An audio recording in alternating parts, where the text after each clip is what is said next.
The Moonlight Runner moved slowly through the debris field. Old broken ships floated everywhere. Some had been here for hundreds of years. The metal was twisted and dark. This was the graveyard of an ancient war that nobody remembered anymore. Daewon wiped sweat from his forehead. The engine room was always hot. He checked the scanner again. His hands moved across the controls with practiced ease. He had been doing this job for 15 years. Finding valuable parts in space junk was how he made his living. The scanner beeped. Daewon frowned. Something was out there.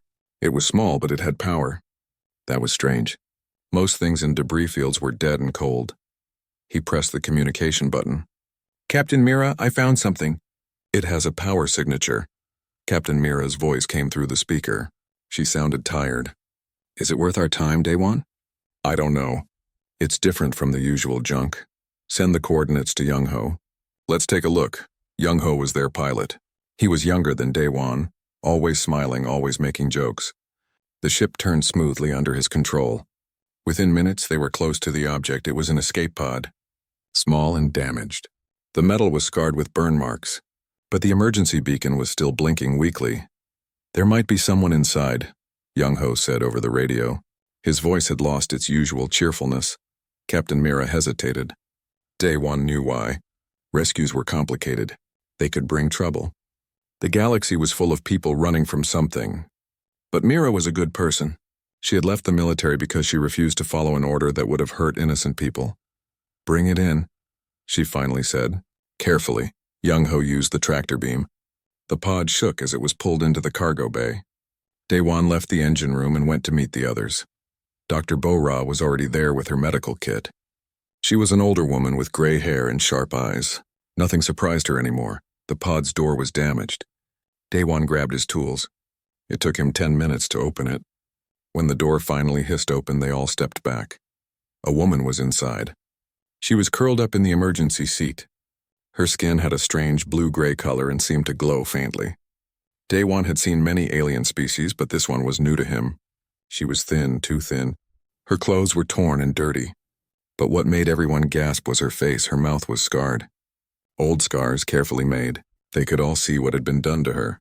Her tongue, Dr. Bo-Ra whispered. "Someone cut out her tongue." The woman's eyes moved under her closed eyelids. She was alive but unconscious. Dr. Bo-Ra moved forward quickly. She checked the woman's pulse and breathing. "She's badly dehydrated, malnourished, but stable. Help me get her to the medical bay." Daewon carefully lifted the woman. She weighed almost nothing. As they carried her through the ship, he noticed more scars on her arms. Some looked like restraint marks. Others were burns. Someone had hurt this woman many times over a long period. In the medical bay, Dr. Bo-Ra worked quickly. She connected tubes and monitors. Young-ho stood in the doorway watching. His usual smile was gone. "Who would do this?" he asked quietly. Nobody answered. They all knew the galaxy was a harsh place, but some cruelties were harder to understand than others. Hours passed.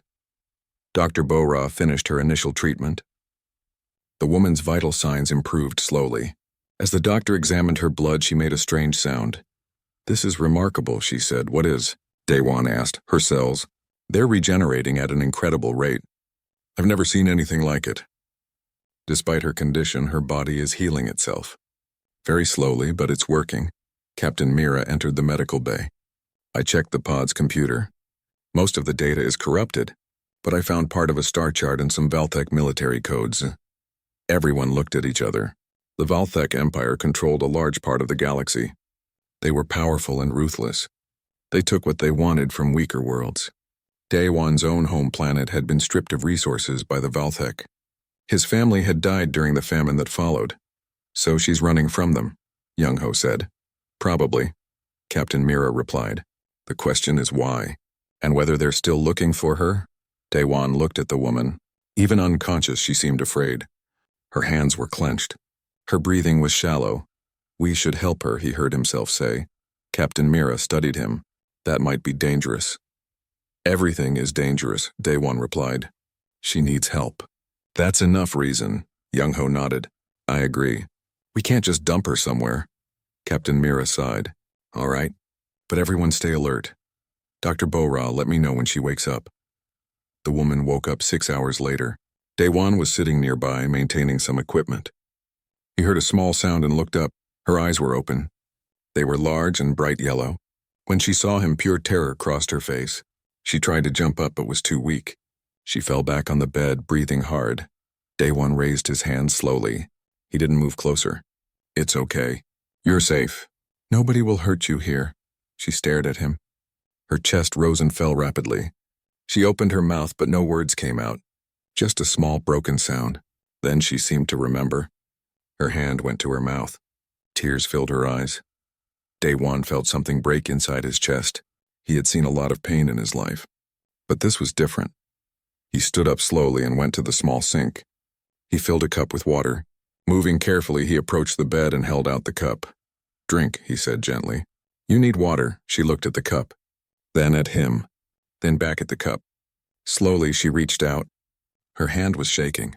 She took the cup and drank. The water was gone in seconds. Day One refilled it. She drank again. When she finished, she looked at him. This time there was something different in her eyes. Not trust exactly, but maybe the beginning of hope. Dr. Bora came in.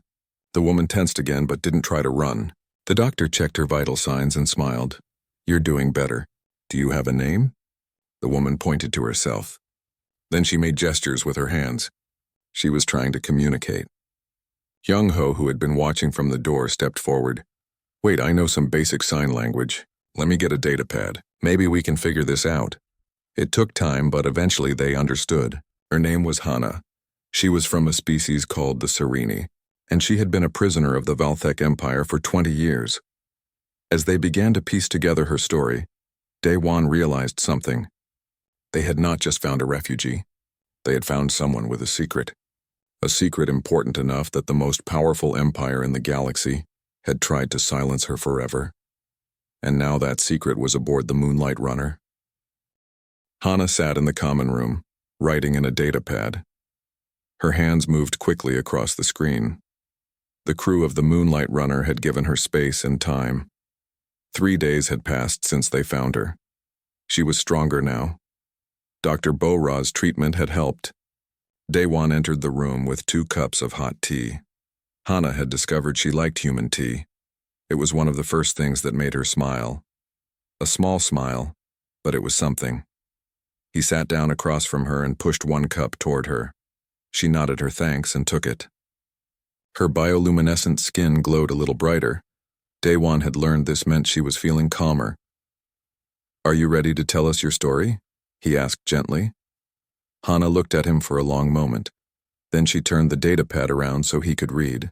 Day One called the others. Captain Mira, Young Ho, and Dr. Bora gathered around. Hana began typing. She told them everything. 20 years ago, Hana had been a medical researcher. She worked for the Valthek Empire. They had hired her because the Serini people had special abilities. Their bodies could adapt to almost any disease. It was a genetic gift. A terrible plague called Crimson Fever was spreading through the galaxy. It killed millions. Entire planets were quarantined. The Valthek claimed they were working on a cure. They said it was very difficult, very expensive. Hana was assigned to study the disease. She worked day and night. And then she discovered something incredible. Her own body had adapted to the fever. When she was exposed to the virus, her cells fought it naturally.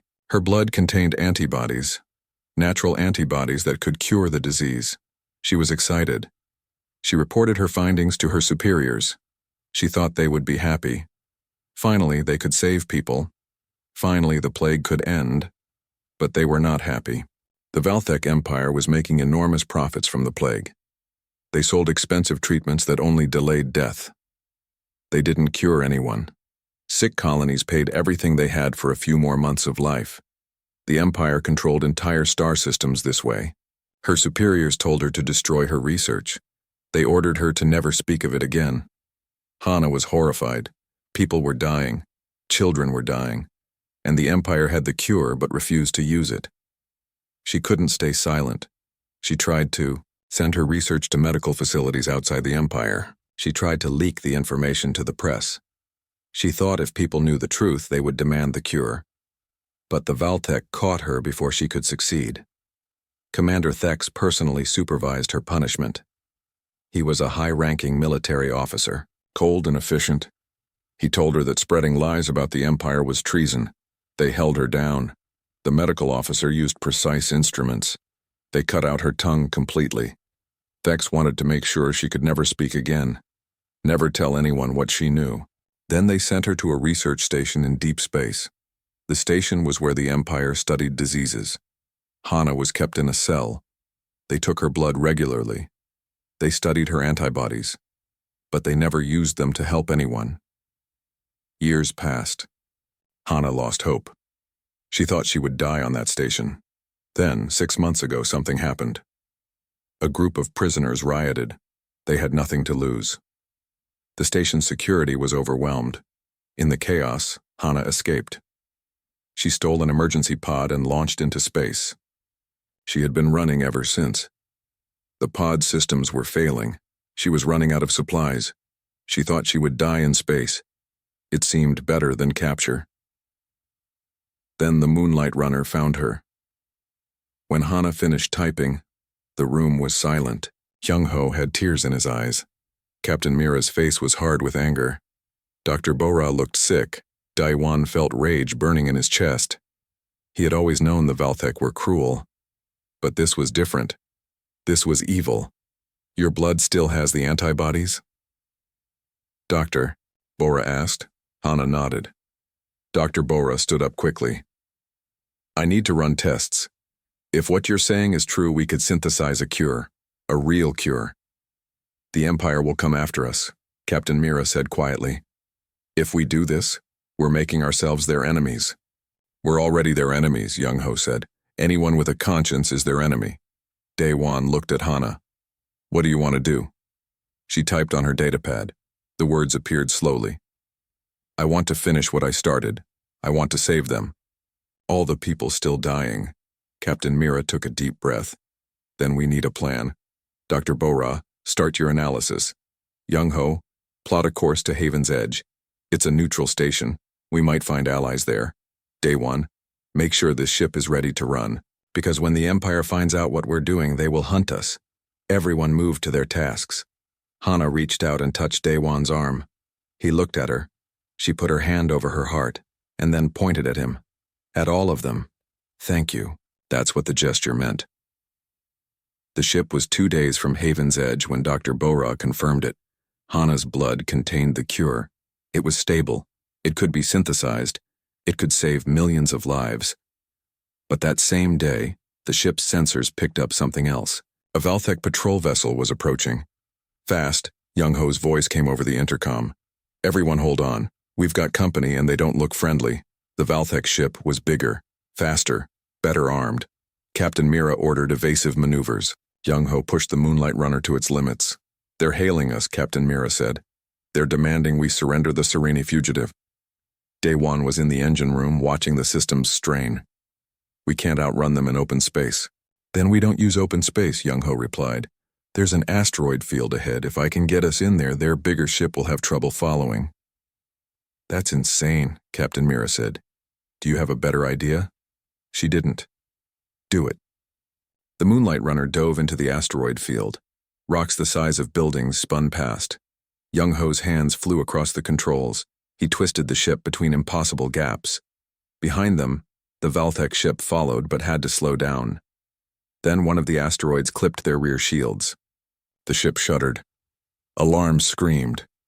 Engine 2 is damaged, Daewon shouted. I need to reroute power. His hands worked frantically. He pulled panels open. Sparks flew. This was what humans were good at. Improvising. Adapting. Making broken things work. He grabbed spare parts from storage. He connected them in ways the original designers never intended. It was messy. It was dangerous. But it worked. Engine power restored. He called out. It won't last long, but it should get us through. Young-ho pushed the ship harder. They burst out of the asteroid field on the other side. The Valthek ship was still in the field, moving slowly, carefully. Now, Captain Mira ordered. The Moonlight Runner jumped to hyperspace. The stars stretched into lines. They were safe, for now. In the common room later, the crew gathered. They were exhausted but alive. They'll keep looking for us, Captain Mira said. This isn't over. Good, Day-Wan said. Because we're not stopping. We're going to make that cure, and we're going to make sure everyone knows the truth. Hana looked at each of them.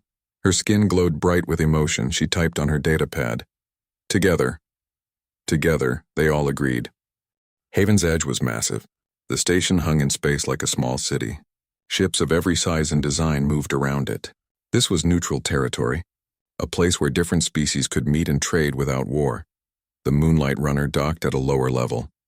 These were the older sections where independent traders worked. Less security here, less attention. That was what they needed. Hana stayed close to Day-Wan as they walked through the station. The crowds made her nervous. Too many people. Too many eyes.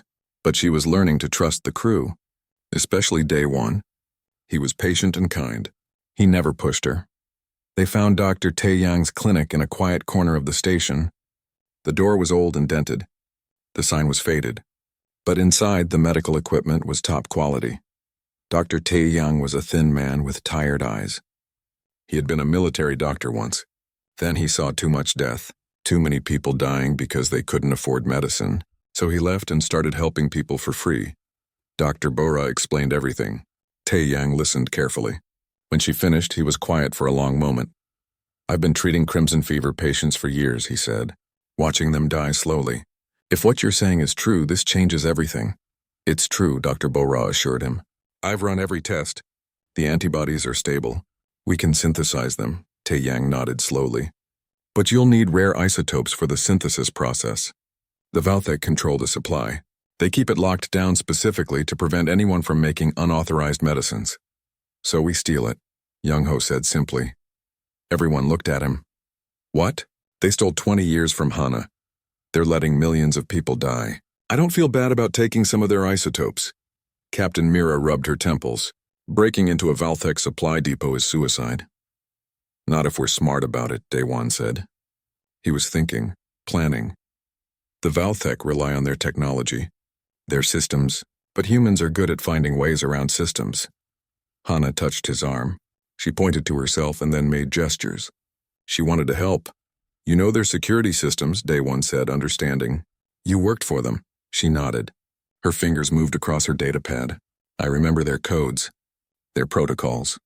Things might have changed, but the basic structure is the same. Captain Mira looked at each of them. If we do this, there's no going back. The Empire will mark us as criminals. We're already criminals to them, Dr. Bora said, for having compassion. All right, Captain Mira decided. Let's plan this carefully. Dr. Taeyang will need your help preparing the synthesis equipment. Day 1. You're in charge of the actual infiltration. Use whatever resources you need. They spent 3 days preparing. Day 1 studied the layout of the supply depot. It was on a small moon orbiting a gas giant. Heavily guarded, but not impossible. The key was timing and misdirection. Hana worked with him every evening.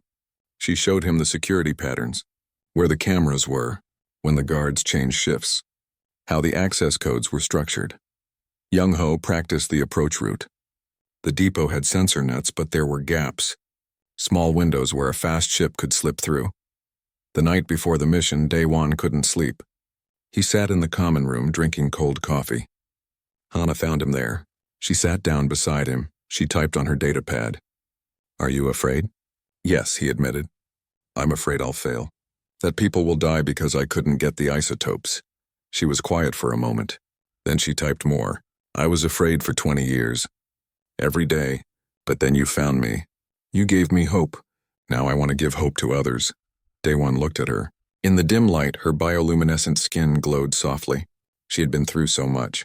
Yet she was still fighting. We'll do this together, he said. The next morning, they left for the depot. The approach went perfectly. Young-ho threaded the ship through the sensor gaps like he was dancing. They landed on the dark side of the moon, hidden from the main facility. Day 1, Young-ho and Hana went in on foot. They wore environment suits. The moon had no atmosphere. Their boots crunched on the frozen ground. They reached a maintenance entrance.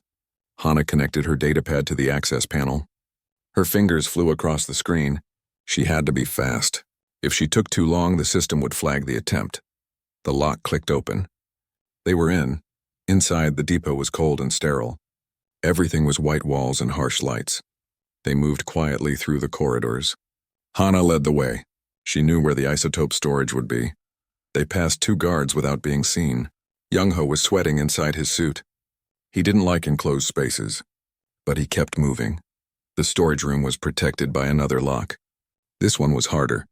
While Hana worked on it, Daewon watched the corridor. His heart was pounding. The lock opened. Inside were rows of containers. Each one held isotopes worth more than most people earned in a lifetime. They grabbed what they needed. It would be enough to synthesize hundreds of doses of the cure. Then alarms started screaming, "Run!" Daewon shouted. They ran. Guards appeared at the end of the corridor. Weapons fired. Energy bolts hit the walls around them. Young-ho pulled out a small device and threw it. The device emitted a powerful electromagnetic pulse. The lights went out. The guards' weapons stopped working. Humans and their tricks. Young-ho laughed as they ran past the confused guards. They reached the hangar where they had entered, but someone was waiting for them. Commander Thek stood at the exit. He was tall and covered in thick armor. His face was hard like stone. Behind him were a dozen armed soldiers. "The Serini traitor," Thek said. His voice was cold. "Did you think you could escape forever?" Hana stopped. Her whole body was shaking. This was the man who had ordered her torture. The man who had taken her voice. Daewon stepped in front of her. "She's not going back with you?" Thex laughed. "A human mechanic thinks he can stop me?" "No," Daewon said. He pressed a button on his wrist device. "But I can make you choose between catching us and saving your depot." Behind them, explosions rocked the facility. Daewon had planted charges while they were inside. Not enough to kill anyone, but enough to cause serious damage. "You're insane," Thex said. "We're human," Young-ho corrected. "There's a difference. They ran for their ship." Thex shouted orders. But half his troops were already running to stop the fires. By the time he decided to pursue, the Moonlight Runner was lifting off. As they escaped into space, Hana pulled out her datapad. She typed slowly. Daewon read over her shoulder. "You took my voice, but you couldn't take the truth." She had written it for Thex. Even though he couldn't see it, she needed to say it. Or rather, write it, Daewon smiled. "We've got the isotopes. Now we can make the cure." Captain Mira's voice came over the radio. "Well done. But Thex will be coming for us now. With everything he has. Let him come," Young-ho said. "We're just getting started." The medical lab was full of activity. Dr. Bora and Dr. Tae Yang worked around the clock. The isotopes they had stolen made the synthesis possible. Now they were racing against time. Hana watched through the window. Her blood had made this possible. Soon the cure that the Valthek had hidden for 20 years would be real. Daewon found her there. She was so focused that she didn't hear him approach. He touched her shoulder gently. She turned and gave him a small smile. "They're almost done," he said. She nodded. Her fingers moved across her datapad. "After this, people will know. They'll know what the Empire did. Are you ready for that? Once we broadcast this, everyone will know your story." Hana was quiet. Then she typed, "I've been silent for 20 years. It's time to speak, even if I can't use my voice." The door to the lab opened. Dr. Bora came out. She was smiling. In her hand was a vial of clear liquid. "We did it," she said. "This is the cure." They tested it first. Dr. Tae Yang had 3 patients with crimson fever. They were in the final stages. Days from death. He gave them each a dose of the new medicine. Within hours, their fevers broke. Their skin returned to normal colors. The virus was dying in their blood. By the next morning, they were sitting up, eating, smiling. It worked. The cure actually worked. Captain Mira called everyone to the bridge. "We need to decide what happens next. We have the cure. We have proof. The question is how we share it." "We broadcast it," Young-ho said immediately. "Send the formula to every medical facility in the galaxy. Make it public. The Empire can't suppress it if everyone has it. They'll come after us with everything they have," Captain Mira warned. "They're already coming," Daewon pointed out. "At least this way we'll have accomplished something first." Dr. Bora spoke up. "There's a colony called New Sol. It's a human settlement with powerful broadcast equipment. If we can get there, we can reach the entire galaxy." "New Sol is 3 days away," Young-ho said. "Can we make it before the Valthek find us?" "We have to try," Captain Mira decided. "Plot the course. Everyone prepare for a rough journey. That night, Hana prepared her testimony. She would record a video. Day One would translate her sign language. Together, they would tell the galaxy what the Valthek had done. She sat in front of the camera. Her hands were shaking. Day One stood beside her, ready to speak the words her hands would make. The recording started. Hana began to sign. Her movements were slow at first, then stronger, more confident. "My name is Hana," Day One translated. 20 years ago, I discovered a cure for crimson fever. The Valthek Empire knew about it. They cut out my tongue to keep me silent. They imprisoned me to hide the truth. Millions of people died while they made profits from the plague. Her hands moved faster. Anger and pain showed in every gesture. But the truth cannot be silenced forever. Today we are releasing the cure formula. It belongs to everyone, not to governments or corporations, to the people who need it, to the families watching their loved ones die. "This is for you," she finished signing. The camera turned off. Hana was crying, but she was also smiling. For the first time in 20 years, she had spoken her truth. The Moonlight Runner arrived at New Sol 2 days later. The colony was small but advanced. Human engineers had built amazing technology here. When Captain Mira explained what they needed, the colony's leaders agreed immediately. "We've lost people to crimson fever," the colony administrator said. "If you have a cure, we'll help you share it." They prepared the broadcast. It would transmit on every frequency: emergency channels, news channels, even entertainment channels. The entire galaxy would receive it. The crew gathered in the communication center. This was it. Once they sent the broadcast, there was no going back. Young Ho looked at everyone. "I just want to say I'm proud to be here with you. Whatever happens next, we did something that matters. We don't give up," Day One added. "And we don't abandon our friends. That's what being human means." Hana placed her hand over her heart. Then she pointed at each of them. Family. They were her family now. Captain Mira took a deep breath. "Begin the broadcast." The signal started transmitting. First Hana's video played. Her story. Her testimony. Then Dr. Bora appeared, explaining the cure formula in detail. Every ingredient. Every process. Everything anyone would need to make it. The broadcast reached thousands of worlds. Millions of people watched. In hospitals and homes. On ships and stations. They saw Hana's hands moving. They heard Daewon's voice translating. They learned the truth. The Valthek Empire tried to jam the signal, but the broadcast was too strong, too widespread, and people had already started recording it, sharing it, copying the formula. Then the alarms went off. "Valthek fleet incoming," Young Ho shouted. "It's a big one. At least 20 ships." "How much longer on the broadcast?" Captain Mira asked. 2 more minutes to complete the full transmission.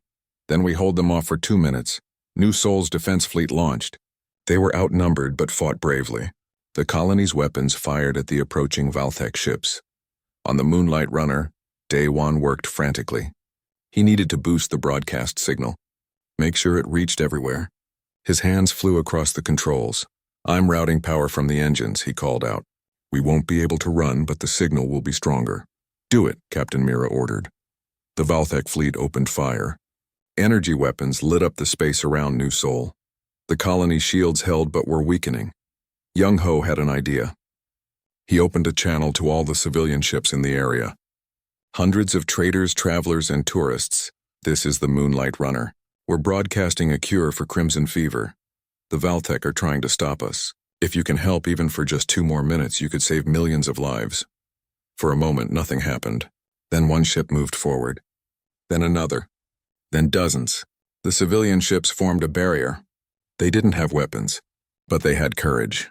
The Valthek couldn't just destroy civilian vessels, not in front of the galaxy watching. They slowed their attack. Broadcast complete. The technician announced. "The formula has been transmitted to every major network. It's done." The crew cheered, but the celebration was short. A massive explosion rocked the ship. The Valthek had fired on them directly. "Hull breach on decks 3 and 4, Young Ho reported. "Life support failing. Engines are gone." Another explosion. The ship shook violently. Day One was thrown against the wall. Pain shot through his shoulder. "Abandon ship," Captain Mira ordered. "Everyone to the escape pods." "Not yet," Day One said. He pulled himself to the navigation controls. "I can get us to hyperspace, 1 jump." It'll burn out the remaining engines completely, but we'll escape. The engines are destroyed, Young-ho said. Not yet, they're not, Dae-won replied. His hands moved across broken panels, rewiring, rerouting, doing the impossible. This was what humans did. They improvised. They adapted. They made broken things work. Jump in 3 seconds, he said. Everyone hold on. The Moonlight Runner jumped to hyperspace. The ship screamed as the engines tore themselves apart. But they made it. They escaped. They dropped out of hyperspace in empty space. The ship was dead. No power, no engines, just emergency life support. But they were alive. And across the galaxy, the cure was spreading. Medical facilities were already synthesizing it. People were being saved. Hana looked at Dae-won. Her skin glowed bright with emotion. She typed on her datapad. We did it. Yes, he agreed. We did it. The Moonlight Runner drifted in the darkness. No engines, no navigation, just emergency power keeping them alive. The crew gathered in the common room, which was the only area with heat. Dae-won worked on the damaged systems. But even he could only do so much. They needed parts. They needed help. Out here in deep space, neither was coming. How long do we have? Captain Mira asked. 3 days of life support. Maybe 4 if we reduce power to absolute minimum. Young-ho tried to stay positive. Someone will find us. We sent out a distress signal. Or the Valthek will find us first, Dr. Bora said quietly. Nobody replied. They all knew it was true. But something else was happening across the galaxy. The broadcast had reached everywhere. Medical facilities started making the cure. Hospitals that had been full of dying patients now had hope. The Valthek Empire tried to suppress the information. They claimed it was fake propaganda. But too many people had already seen the proof. Doctors tested the formula, it worked. Patients recovered. Protests erupted on Valthek-controlled worlds. People demanded answers. Why had the cure been hidden? How many had died unnecessarily? The Empire's grip on power began to crack. On the Moonlight Runner, the crew listened to emergency broadcasts. They heard the news. Their sacrifice had meant something. The cure was spreading. Hana cried when she heard. 20 years of pain. 20 years of silence. But now people were being saved. Children would grow up. Families would stay together. Was it worth it? Dae-won asked her gently. Everything you went through? She typed on her datapad. Her hands were steady. Yes, 1,000 times yes. On the second day, the sensors picked up a ship. A big one, military-class Valthek design, Young-ho confirmed. He looked at the others. This is it, they waited. There was nothing else they could do. The ship grew closer. Then they received a transmission. This is Commander Thex. Prepare to be boarded. Captain Mira opened a channel. We're disabled. We have no weapons. What more do you want from us? Justice, Thex replied coldly. The Valthek ship docked with them. Armed soldiers poured through. The crew didn't resist. There was no point. They were brought to the cargo bay where Thex was waiting. He looked older than when they last saw him. Tired. His armor was scratched and dented. Behind him, his soldiers looked uncertain. Thex walked slowly toward Hana. She stood straight. Her skin glowed with defiance. She wasn't afraid anymore. Dae-won stepped between them. If you're going to hurt her, you'll have to go through me first. And me, Young-ho added. All of us, Captain Mira said firmly. Thex stopped. He looked at them, then at his soldiers, then back at Hana. You destroyed everything, he said. His voice was quiet. The Empire is falling apart. Colonies are rebelling. My own troops question their orders. Good, Dae-won said. Your empire was built on lies and suffering. Thex's hand went to his weapon. Everyone tensed. Then he stopped. His shoulders sagged. I followed orders, he said. For 30 years I followed orders. I told myself it was for the greater good. For stability. For the Empire. He looked at Hana again. But you were right, and I was wrong. The words hung in the air. Nobody moved. Hana pulled out her datapad. She typed slowly. Then she held it up for Thex to read. You took my voice. You took 20 years of my life. But you couldn't take the truth. The truth is free now, and so am I, Thex read it. Something changed in his face. Not quite remorse, but recognition. I'm sorry, he said. The words were inadequate.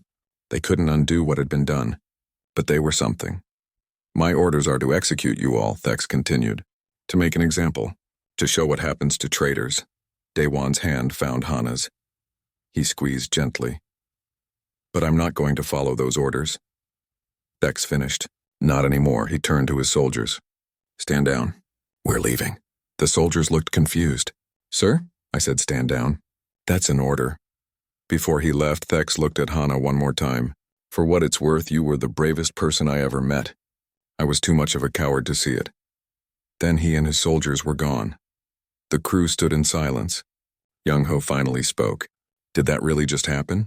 Before anyone could answer, new ships appeared on the sensors. Many of them. But these weren't Valthek. It's a coalition fleet, Young-ho said, checking the readings. Human colonies. Independent worlds. They're broadcasting on all channels. The message came through. It was Dr. Taeyang's voice. Moonlight Runner, this is the Free Medical Coalition. We've come to get you. Thanks to you, we've saved thousands already. Millions more will live. You're heroes. Let us bring you home. Hana's skin glowed so bright it filled the room with light. Tears ran down her face. But she was smiling. A rescue ship docked with them. Medical teams came aboard. Engineers started repairing the Moonlight Runner. Food and supplies were loaded. They were taken to a medical station where reporters waited. The whole galaxy wanted to meet them, to thank them, to hear their story. But first, Dr. Taeyang had something to show them. He led them to a ward full of patients, people who had been dying of crimson fever. Now they were recovering. Children played. Parents cried with relief. This is because of you, Dr. Taeyang said. Every single one of them. One little girl walked up to Hana. She was maybe 6 years old. Her fever scars were fading. Thank you, the girl said simply. Hana knelt down. She touched the girl's face gently. Then she signed something. The girl didn't understand sign language, so Daewon translated. She says you're welcome, and she says to live a long, happy life, for everyone who couldn't. The Valthek Empire continued to crumble. Without the plague prophets, they couldn't maintain control. Colonies declared independence. The military fractured. Commander Thex disappeared. Some said he went into hiding. Others said he joined the rebels. The crew of the Moonlight Runner became legends. The humans who defied an empire. The mechanic who could fix anything. The pilot who could fly through anything. The captain who never gave up. The doctor who saved millions, and Hana, the woman who carried the cure, who survived 20 years of silence, who proved that the truth always finds a way. 6 months later, they gathered for one final journey together. Hana had a surprise for them. Dr. Taeyang had found a way to help her. Advanced human medical technology. A synthetic voice prosthesis. The surgery took hours. Daewon waited outside the operating room the entire time. When the doors finally opened, Dr. Taeyang was smiling. The surgery was successful. She can speak now. They went to her recovery room. Hana was sitting up in bed. She looked nervous. Her hand touched her throat. Daewon sat beside her. Take your time, she took a deep breath. Then she spoke. The voice was synthetic but clear, strong. Thank you, she said. Thank you, my friends, Young-ho whooped with joy. Captain Mira had tears in her eyes. Dr. Bora smiled warmly. Daewon just held Hana's hand. No words were needed. After 20 years of silence, she had her voice back. Not the voice she was born with, but a voice nonetheless, and she was going to use it.